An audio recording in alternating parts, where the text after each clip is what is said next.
Well. Hey guys, wherever you may be, good morning, good afternoon, good evening. Thank you for checking out Locker Talk, where you hear about NFL stars of tomorrow today. I'm your host, Barry Bonds, founder and CEO of Locker-Report.com. And you guys, please go to the site. Check the site out where you'll find exclusive content on the NFL that you'll not see anywhere. I promise you, I guarantee it. Follow me on all my social handles on Twitter at Locker_Report. On Instagram, LockReport100, all small caps. On Facebook, LockReport.com, and also Locker Talk Podcast. And you know. All right. Okay, why are you saying all right when you know you're supposed to do? Go to YouTube, subscribe to Locker Talk Podcast, where you guys can find this show where you will not be disappointed on some great highlights talking about the players who came through the NFL Regional Combine platform. Folks, now, boy, I don't know. You can see on my face. Yep, you know what I'm about to talk about. So you already know from the look I'm giving you guys that Week 15 was fantastic. Okay. That's right. That's it. Week 15 of the NFL in regards to the NFL Regional Combine platform. Let's get to it. Here we go. All right, folks. The Tyler Huntley story for the Baltimore Ravens, the backup quarterback, could be really interesting. Now, if Tyler Huntley would have pulled off that great win, if he would have pulled off a great win against the Green Bay Packers in Week 15, Baltimore would have some interesting decisions to make. I mean, they still may have internally. And let me explain why. We all know that former NFL MVP Lamar Jackson is the franchise quarterback. We all know that. But we know the Baltimore Ravens did not sign him to a big-term deal yet. They wound up picking his fifth-year option. So on the outside, this looks as if, well, they may have some questions. Want to see how far he had progressed. And we saw what's going on with Lamar. We know he struggled a little bit this year. You know, he's dealing with a little bit of health issues during the course of the season. The Ravens have been up and down. We all get that. We all see that. But Tyler Huntley, solid quarterback, who is what I consider NFL Regional Combine lister, did not have the workouts in 2020, but he was on the list. So he qualifies to be talked about on this great platform of the NFL Regional Combine. He had to step in for Lamar Jackson, who is recovering from an ankle injury going against the Green Bay Packers. Now, Tyler Huntley, I had always said, a better passer of the ball than Lamar Jackson. Not saying he's a better player, but with him throwing the ball, I think he's a better option for passing. I'm glad the Ravens sat Lamar Jackson for at least for another week so that he can heal up to help the Ravens make this playoff push. But they did the right decision by having Tyler Huntley in that game, and he performed brilliantly in this matchup. His second NFL start, his first NFL start came a couple of weeks ago when they played the Chicago Bears. He won that game, stepped in when Lamar Jackson got injured for the Cleveland Browns, almost brought them back when they was down as many by 24-6. And in this matchup, going against the great Aaron Rodgers, future Hall of Famer, went toe-to-toe. Better yet, I would say throw for throw with Aaron Rodgers in that matchup. In that matchup, Tyler Huntley was able to really get the ball out, really showed some great poise throughout the entire matchup, really covered everything. He had 40 attempts, and out of those 40 attempts, he completed 28 of those passes for 215 yards and 2 touchdowns. On the ground, he had 13 carries for 73 yards. That was an amazing outing that he had in that game. But however, it was a chance that they could have won this game when they decided to go for a 2-point conversion. I think that head coach John Harbaugh made the right decision to go for it, to take the chance. And in that matchup, we recognize that with 42 seconds left on the clock, if they would have got that 2-point conversion, Aaron Rodgers still had some time to at least get into field goal position. A field goal position. Now, we know that the Ravens' good defense slowed them down a little bit, forced out a 3-and-out, and also was able to, get the ball back at a good time. And so the Ravens did show some poise on the defense side of the ball and had that encouragement knowing they could have stopped them again. But when you mix urgency with a greatness of a quarterback that had to get in the field goal range, we have no idea what would have happened. But with 42 seconds left, if the Ravens got that 2-point conversion, we would have saw what probably would have happened, another comeback, or the Ravens were held.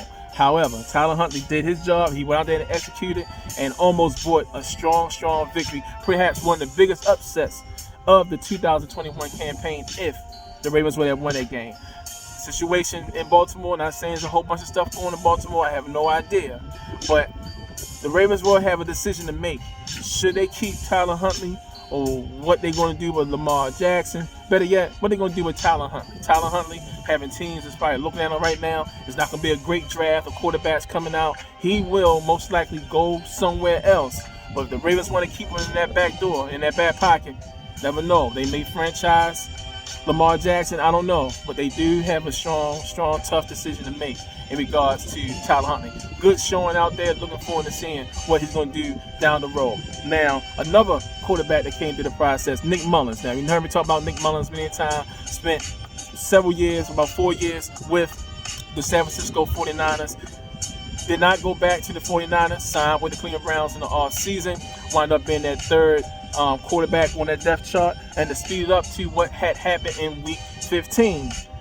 19 players, not including the head coach, Kevin Stefanski, he was out as well. But 19 players was on the COVID-19 reserve list. And so what happened? You had to get your third string quarterback in there. And why not have a good veteran in Nick Mullens? Now, Nick Mullens, this was his 9th start in the NFL. Now, use a little bit of context.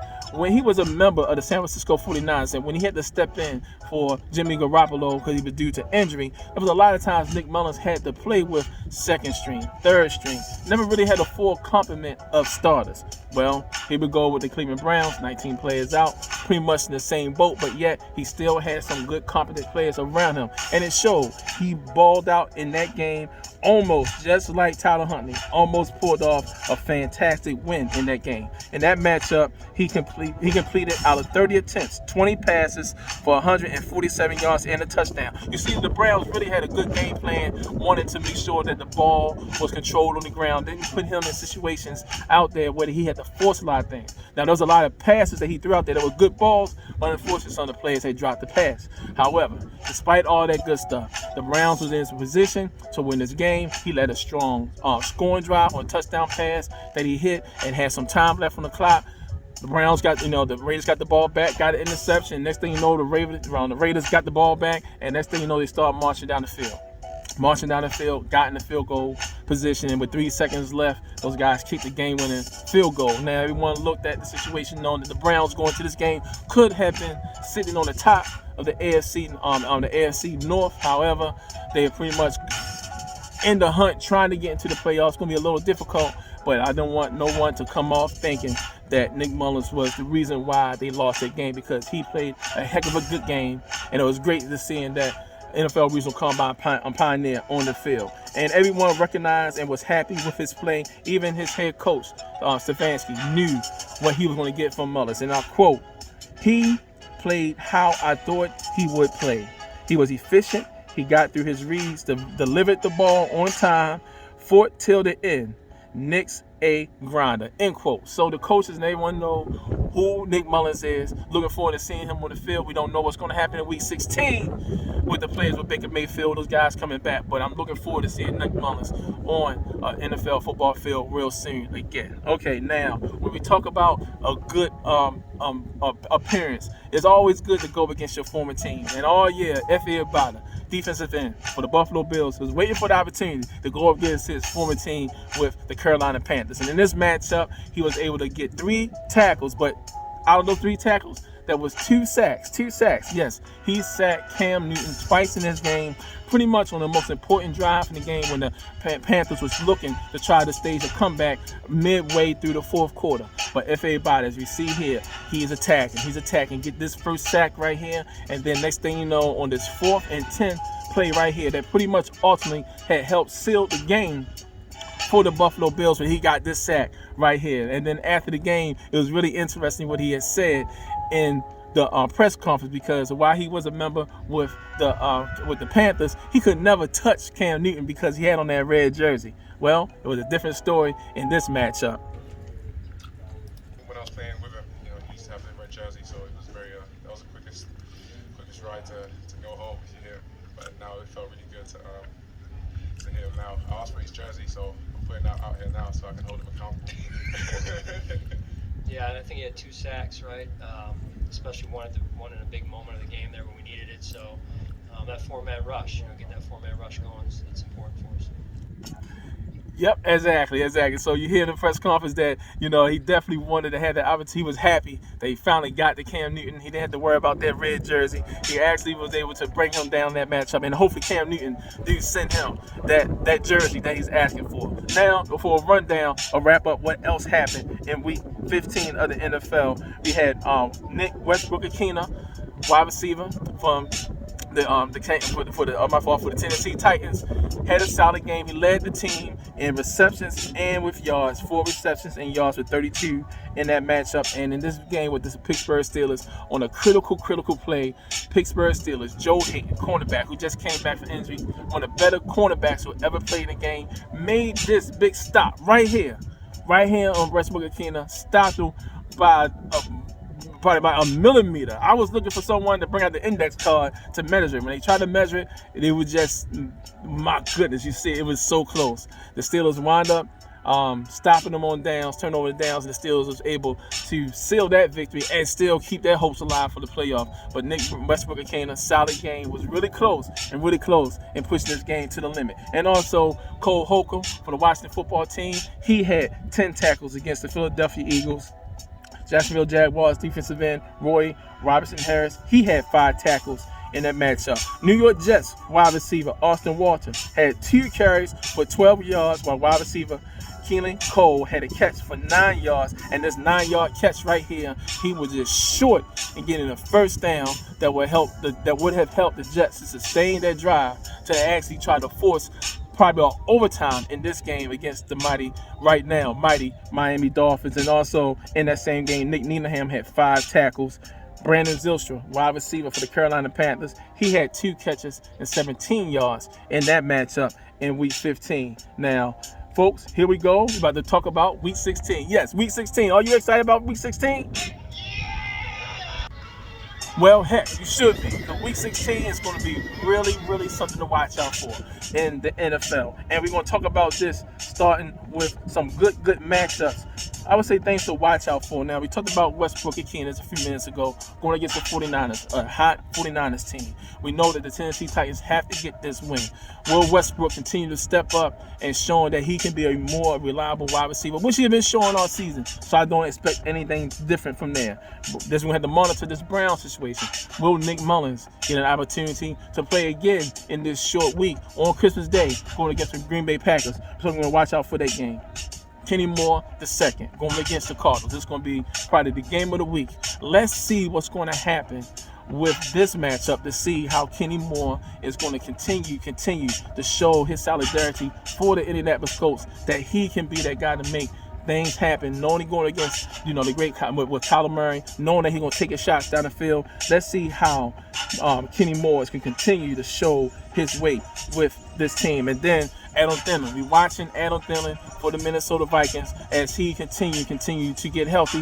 Will he be ready to go against the Los Angeles Rams? That is something to watch out for. And Effie Obama get a chance to go against the New England Patriots this time in New England. Let's see if he can get a big stop in that matchup. We still monitoring the tackle race with Kumar Crucier-Hill and Cole Holcomb. Which one of these players is going to break the record set by Terrell Adams, linebacker for the 49ers, of having the most tackles from the NFL Regional Combine in a single season? The Marcus one is 125. Cole Holcomb, well, look, he had 120. So we already know who probably will pull this one off. And then to wrap everything up for week 16, let's see what Nick Needham going up against the Saints as the Miami Dolphins continue to try to show that they are ready for the playoff run. They're in the thick of things.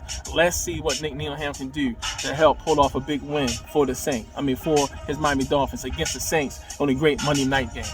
Everyone, thanks a lot for tuning in to Locker Talk, where you hear about NFL stars for tomorrow today. I'm your host, Barry Barnes, founder and CEO of Locker-Report.com. And make sure you guys go to that site, check that site out, see some great original content on the NFL that you will not see anywhere, I guarantee it. Follow me on all my social handles on Twitter at Locker_Report. On Instagram, Lock Report 100, all small caps. On Facebook, LockReport.com. And also check out the Locker Talk podcast on Facebook. And you know what?